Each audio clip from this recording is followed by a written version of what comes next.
Welcome back to the poker vlog. This is episode number 181, and for this one, we're playing 5-10 at Bellagio, and the poker is pretty spectacular. There are some huge all-ins, massive bluffs. You guys are gonna love it, and I'm just very excited to share it with you. Let's go ahead and get started. Overall, the year has been great poker-wise, but I recently went on a 5K skid. I buy into the 5-10 at Bellagio for $1,500. It's late at night when games are best. I'm looking to get out of the downswing. There's no waiting around before I get involved in the action. The very first hand I pick up ace-king offsuit in the cutoff at the must-move table. The hijack opens a 40. He's a good pro waiting to get into the 10-20 game. Since it was the first hand I was dealt, I had to post 10. I'm going to end up putting a lot more money in the pot than that. I 3-bet to 130. The big blind isn't intimidated. He cold calls a 3-bet. The hijack thinks that me sitting down and immediately having a strong hand isn't very likely. He cuts out some chips and 4-bets to 460. Right away, we're in a huge hand, but I'm not afraid. Without skipping a beat, I announce that I'm on. All in? Hold on. Oh, sorry. I said hold on because the hijack snap folded out of turn as soon as I 5-bet shoved. It's great news for us that he doesn't have much. I wish he wouldn't have acted out of turn though, because the big blind only started the hand with 800. It's 670 more for him to call, and he knows the hijack is folding, so that 460 that the hijack already put in will likely be dead money. That'll increase the pot odds for the big blind, and he'll only have to beat me. Ultimately, both players fold. We win about 600 without making a pair. First hand. With the way things were going in previous sessions leading up to this one, I'm extremely happy to have some profit to play with. It's tough to get off to a much better start than this. It happens though. The claw picks me up and moves me to the main game, where I get to hang out with Jamin Burton for a little while. He's having a good session as well. Here I pick up Jack 10 suited on the button. I open to 30. The big blind calls with a short stack. We're heads up in position. The dealer puts out ace, king, queen, rainbow. We flop the nuts. The big blind checks. Maybe he'll have a piece. I bet 40. No one likes pain more than the big blind does. He calls, likely drawing close to dead. The turn is the deuce of clubs, giving us a flush draw. The big blind checks. If he has an ace or a pair with a straight draw, this particular opponent will likely continue calling bets. I make it 100. The big blind indeed calls. He only has about 500 left in his stack. The river is the 3 of diamonds. It's a complete blank. It's nice to have the nuts the entire way. The big blind checks. He's made it this far, but he's going to have to pay a premium to get the showdown. I put in enough chips to have him covered. The opponent is skeptical that I may just be trying to push him around. He goes into the tank longer than Sylvester Stallone in Rambo 3. Eventually, the player folds. Similar to John Rambo, the big blind gets out of the situation alive, but is a little dinged up. If I was forced to compare the two scenarios, I'd have to say that Rambo's survival was a little more impressive since he made it through a collision with a helicopter.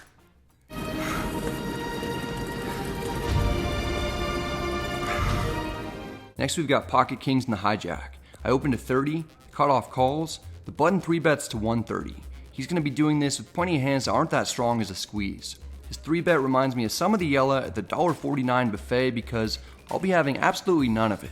I 4-bet to 430. The cutoff realizes that he doesn't want to be in the middle of two guys who could have monsters. He folds. The button makes the call. This is the same player who I beat in the last hand of the previous vlog when I river tripped queens. We're heads up out of position in what's already a large pot. The flop comes queen 9-4 with 2 diamonds. I don't love it. Not only do I not have any diamonds, but queens is a likely hand that my opponent could have since there aren't a lot of kings left for him to have ace-king. I check to see what the button wants to do. He checks back. Doesn't necessarily mean anything because he could definitely be doing that with top set. He could also have a hand like jacks, 10s, or ace-queen though. The turn is the deuce of hearts. It's blanker than the check that Preston Waters got when that guy ran over his bike. I'm taking a stab at it. I bet 400. A good chunk of time goes by before the button calls. I've got 1300 left in my stack. The button has me covered, and the river is the 6 of clubs. If we were ahead on the flop, we should still be ahead. I want to put all my opponent's 1-pair hands in a tough spot. I shove for about 3/4 of the pot, someone expecting to get snapped off by queens or potentially aces that got tricky pre-flop. Luckily, we fade the immediate call. That's a big hurdle to get over initially because there's almost no chance that we're not best. Now I'm rooting for my opponent to put in chips so we can get a full double up. The opponent asks for a count on my stack. It's indeed 1300. A lot of time has gone by. It seems like he's tanking with something that doesn't have much value, so he must think that I'm putting an enormous bluff on with ace-king. A full 2.5 minutes have gone by. The player's in a lot of agony over this one, grabbing chips, almost calling, then putting them back in his stack. Ultimately, he makes the right decision, and I like the guy, so I let him know it. Good fold, good fold. Alright, yes. Nice one. Thank you. I almost just put it in, man. I hate money. Good fold. Diego was talking about how he doesn't know how to make pairs. So I woke up with a pair. Let's fucking go. Who's ahead of you guys? So this hand going to be on YouTube. Oh yeah, this will be on YouTube. The cards are going our way tonight. We're up 1,500 already, with no intentions of slowing down. We've got 8-7 suited in the big blind. A player in middle position opens at 30. The hijack calls, the button calls. I call for 20 more. We're going 4 ways to the flop, out of position. The flop comes Jack 7-6 rainbow. We've got middle pair and some backdoor draws. I check. The initial pre-flop raiser checks. This is a notable check because it makes it very unlikely that he'll have better than one pair on a somewhat coordinated board with multiple opponents. The hijack checks. This is also significant because it basically means the same thing. There's no reason for him to check a strong hand with only the button behind him who wasn't the pre-flop raiser. The button bets 60. He might believe that if he gets through me, he can take down the pot with little or no resistance. I can have sets and also 2 pair hands like Jack 7 and Jack 6 suited that won't be in any of my other opponent's ranges. I don't want to call and allow others who have position on me to call. I take the aggressive approach by putting in the check raise at 220. I can't imagine the player in middle position or hijack calling, and the button could have plenty of bluffs. My read on the situation seems to be correct this time. All the opponents fold. It's possible that we were way behind if the button made a tight fold with the jack. It's also possible that we had the best hand. It isn't a big pot, but it's fun when a move works out, and it goes a long way to help increase the confidence. Here we have a strong hand, but I won't tell you what it is until we look at the ceiling. Okay, now that that's out of the way, I'll show you. We've got pocket queens under the gun +1. I raise to 30, the middle position player calls, the button 3-bets to 100. This is quite a move since he's 3-betting my early position raise when I'll have a narrow range myself. The hand gets more bizarre as the small blind cold calls the 100. Almost definitely have the small blind beat. 4-betting seems like kind of an overplay though. I call for 70 more. The middle position player also calls. We're going 4 ways to the flop. It's ace-6-5 with 2 hearts. We have second pair and no backdoor draws. Small blind checks. I check. The middle position player checks. The button bets 150. Some of the things that he's been doing are a little squirrely, but his hands haven't gotten to showdown much, so I don't want to assume he's making a lot of speculative plays without any real proof. The small blind calls, making my decision very easy. I fold. I can't call it bad with 2 opponents willing to put money in on this flop, especially with another player still to act behind me. Middle position player folds. I cut the recording off at this point, not expecting for this to be too interesting, but the turn is the 3 of hearts, and the river is the 3 of diamonds. It checks on both streets. Then the small blind snap mucks face down, so she must not have had any showdown value, and the button briefly flashes either the 9 or 10 of clubs to indicate that he didn't have anything either. I'm pretty sure that I folded the winner. I'd win several pots after this that aren't super exciting other than the fact that they were on the slightly larger side since we did a few rounds of straddle pots. There's one here in which I picked up pocket aces in the under the gun straddle. The cutoff opens to 60. The button calls. I 3-bet to 350 and both players fold, so we take it down. I should have made it less, but figured people might call lighter, thinking it's more likely that I could be putting on a squeeze after straddling. This one is another straddle pot. I've got queen jack suited. I raised pre-flop, check called flop with second pair, and turn 2 pair and it checked through. On the river I bet, but didn't get called. There were some more similar pots that helped get my stack to 3850.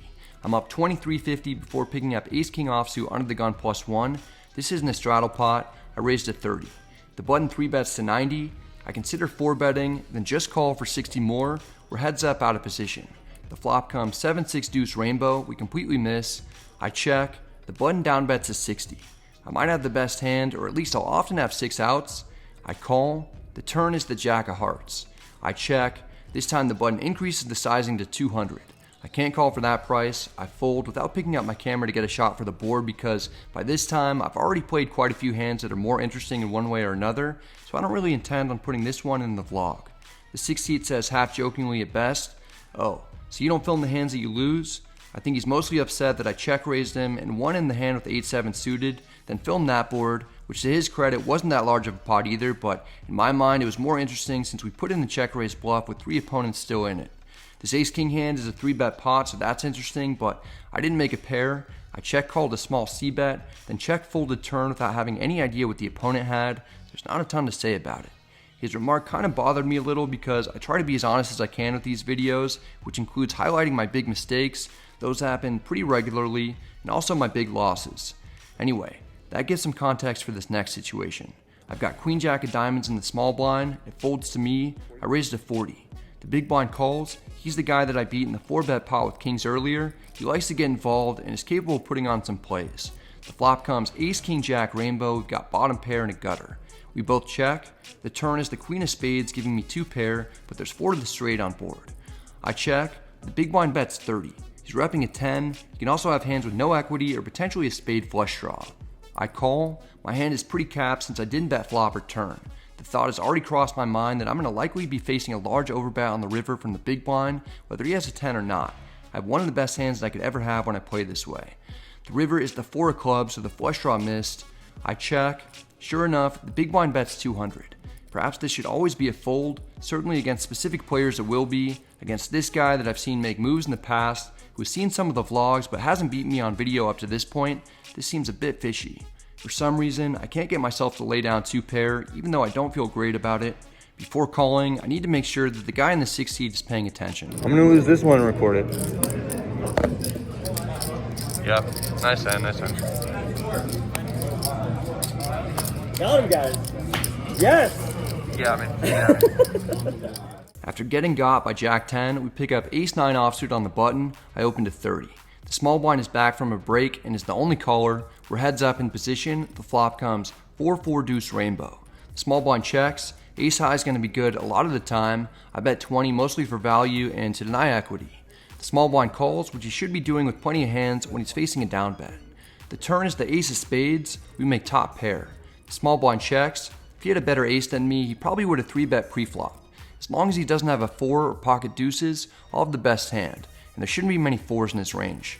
I bet 40 for value to target worse aces and maybe something like pocket 5s, 6s, or 7s. The small blind puts in the check raise to 150. This is the last thing that I wanted to see with a hand that has pretty good value but not great. Still, I can't fold. I call for 110 more, not knowing where I'm at necessarily. The river is the 7 of hearts. Ace 7 is added to the list of hands that I'm not beating. The small blind fires for 340. Oh god, not a fun spot to be in. I just called a big river bet in the previous hand that we went over and lost. That one's still burning in the back of my mind. If I call a big bet and lose again, I might lose a bit of my sanity as well. It's a tough decision. I fold this time, although it might be a better spot to call than when I had 2 pair with queen jack. The small blind doesn't show. We don't get to see if he bluffed me or not. In this hand, we have pocket 6s under the gun. I opened to 40 since a player returned to the table and posted 10. Cutoff is a viewer from Newport Beach named Austin. He's never played 5-10, but talked to me earlier, wanted a chance to get me, and hopped in the game. I actually warned him before he got in the game that he may not want to play it since at the time it was playing bigger due to all of us straddling. He ignored my advice and 3-bet shoves on me for 145 total. It's 105 more for me to call. I figure I'm flipping it best and could be crushed, but I'll give Austin a shot at some Bradley dollars. All right, dude, I'll give you a chance to double up to me. Oh, probably. I probably don't. The board runs out queen deuce 7, king 8. It's going to be extremely tough for me to have the winner on this board. At least my money's going to a good home. I can't beat anything anymore. I can beat, that's the one hand that I can beat. Wow. Pocket 6. Austin had ace jack offsuit and never made a pair. I accidentally slow roll him, believing at the time that he was going to win and double up. Part of me wishes that he did. I would have rather saved the flip win for a different scenario of my choosing in the future. I wish poker worked that way. Later we're dealt ace 5 suited onto the gun. I opened to 30. The player in middle position 3-bets to 120. He's the nemesis from the hand when I 4-bet pre-flop, then jammed river with pocket kings. I have no idea what he had in that hand, but shortly after he made it sound as if he didn't have much. He's also the player who I paid off on the river with queen jack when he had the straight. We're both extremely deep.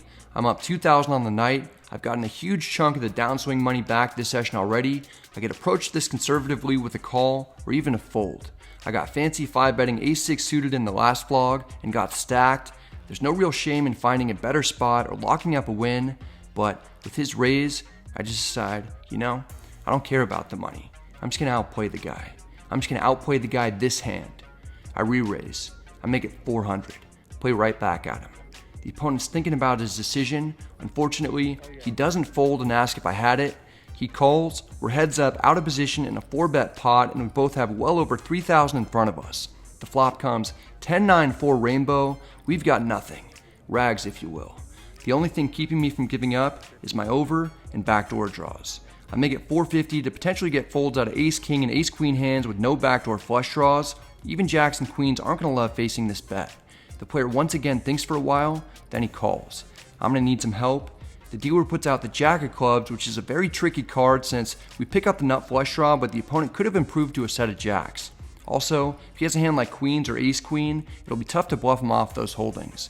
There's 1700 in the pot, the player has 2350 in his stack, and I have him slightly covered. Me from a year or two ago probably would have never 4-bet ace-5 suited from under the gun pre-flop and wouldn't have ever gotten himself into this tough situation. Even if he did, he'd probably check or bet on the smaller side here, afraid that he's up against the nuts. That guy's okay. I wouldn't invite him to my birthday or anything though, but after getting more experience in the higher stakes games and getting coaching from Nick Petrangelo, one of the absolute best players in the world, I feel like a different person. When a new me looks down, he sees that he has a much bigger heart.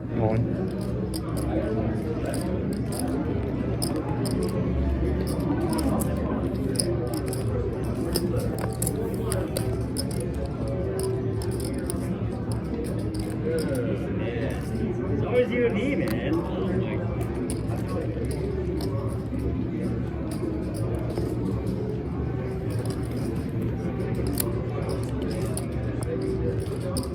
I didn't get snap called, so once again, I'm not up against a two-pair better hand. I may be up against kings or queens, maybe something else. It's going to be very tough for him to call with one pair, even if he has an open-ended straight draw to go with it. Every time I've shoved for a large amount against him in the past, I've been strong. I did it with trips in the other session, then an overpair earlier in this session. This is pretty much the only hand that I bluff shove with here. Because of that, I definitely would have to balance it out by shoving turn with aces or kings for value. I'm patiently waiting to find out if I'm going to get this bluff through to be up almost 3,000 on the session, or maybe I'll get called and I'll get lucky to win. Of course, what's more likely if I get called is that I'll pretty much lose everything and I'll be even deeper in the downswing than before I started the session, playing with very little confidence going forward. After a minute and a half goes by, the opponent makes an irreversible decision. Alright. Let's go twice. Most of the time, when I'm asked if I want to run it once or twice, I just run it once. In a pot nearly $7,000 at 5 in the morning with a hand that's almost for sure not the best, after battling all night and trying to string some wins together to get out of a downswing, twice seems fine. The first river is the 6 of spades. It hurts like a punch to the gut. The only thing I have left is a small chance to at best win half the pot. In an instant, I could lose all the money that I've won up to this point in the session unless we see a black clover on the second run out. If you've made it this far, hit the like button on the count of 3 for some extra run good. We're gonna need it. Ready? 1, 2, 3. The deuce of clubs comes out. We make the absolute nuts at the buzzer. I'm glad we switched it up to run it twice this time in order to be guaranteed half the pot. You know how I said in the prior episode that I never make backdoor draws? Well, sometimes I do. It just takes 2 attempts at it. That was one of the most stressful hands that I've ever played, especially just to chop up $15 of blinds. The opponent is a little bit shocked to see what I have, then eventually shows that he made a very difficult but correct call with pocket queens. We put maximum pressure on him, but you've got to give him credit for sticking in there with really just a bluff catcher. We needed help to hit one of 12 outs, and we got it. I'm not so bad in the twice department. That's it. Thanks. Despite not even winning the pot outright, it's one of my favorite hands that I've ever played. I'd send the details to Nick, who says that I played it perfectly, and that made me feel pretty good. During a coaching session, we talk about this one in depth, going through what my range should look like, what my opponent's range will look like, what I do in slightly different situations, and we ran it through a solver which confirmed that I should have played it the exact way that I did, while the opponent should have also played it the exact way that he did. My coaching session with Nick was filmed and will be part of an upswing course along with other hand histories of mine and comprehensive strategy concepts, which will be released in the next few weeks. We'll talk about that in future episodes though. I've still got poker to play. I pick up ace-4 suited on the button, under the gun +1 opens at 50. This player showed a bluff in a very weird spot earlier against someone else at the table that I happened to see. Because of that, I'm happy to call even a larger raise with this hand in position against him.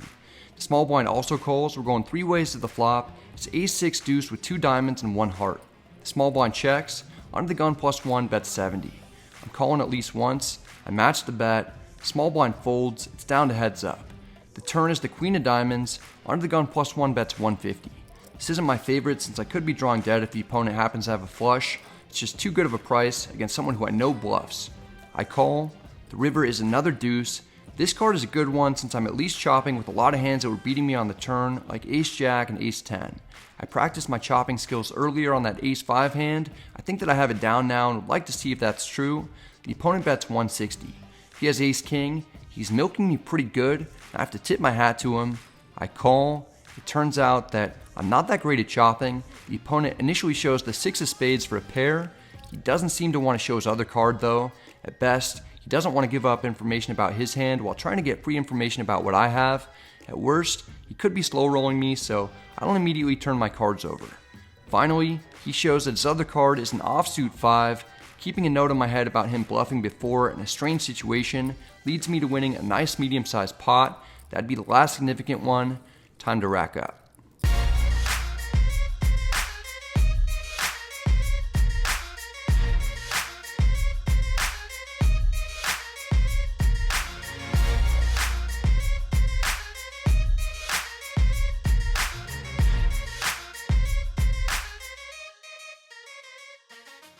I won 2,600 over 4.5 hours, ran really good. There was that huge shove with the Ace-5 of clubs. Glad I didn't get snap called, and actually put queens in a really tough spot because you can't really be loving it too much. But ran great, got that second river, and I was on a 5K downswing before yesterday. I won about 800 yesterday in a session that I didn't film, and then I wanted to kind of keep the momentum going in the right direction. I put out 2 losing vlogs in a row before this one, so glad I didn't have to do 3 in a row, and we got a pretty big win for 510. And it's almost 6 in the morning now on the strip. It's about 5:45, so time to go home and time to get some sleep. I'd make it home as the sun's rising. What's also back on the rise is the poker graph. The next session I ran really well and only plan to give Instagram updates since I prefer not to do 2 vlogs in a row from the same place if I can help it. I ended up taking out my camera once this hand runs out, figuring that I might include clips of it in a vlog somewhere. I called a $330 4-bet pre-flop with kings, then check raised jammed on a 9-high flop for about 1,500 effective against a bit of a wild player who had pocket 10s. He overplayed his hand. We were able to take advantage of it. I won over 3,700 on this session. After having 5 losing sessions in a row, I got all the way out of the downswing and made a nice profit on top in just 3 sessions of playing. A 5K downswing isn't really that much when you're playing 2-5, 5-10, and occasionally higher. I'm also getting close to my $50,000 profit goal for the year. That's it for this one, guys. I hope you enjoyed it. If you did, I'd appreciate it if you hit the like and subscribe buttons because it helps out the channel a ton. If you have any questions or comments, feel free to let me know in the comment section and I'm happy to get back to you. This was an awesome episode for me to share with you guys. There were a ton of hands, and I'm doing things like with 4-betting that Ace-5 suited hand and then bluff shoving turn as an overbet. That kind of stuff I just never did before, and it didn't really work out in this video. We chopped the blinds, but regardless, I have turned up the aggression and I'm playing with a lot more confidence. Next episode, I'm playing 1025 at the Grayton Casino in Northern California, where my hometown is, and I can't wait to share that with you. I've been waiting for the vlog to catch up to where I'm at in real life, but that's gonna be one of my favorite episodes ever, so be on the lookout for that. All right, guys, good luck at the tables. Hope you're all doing well. Hope you're staying safe, and I'll see you next time.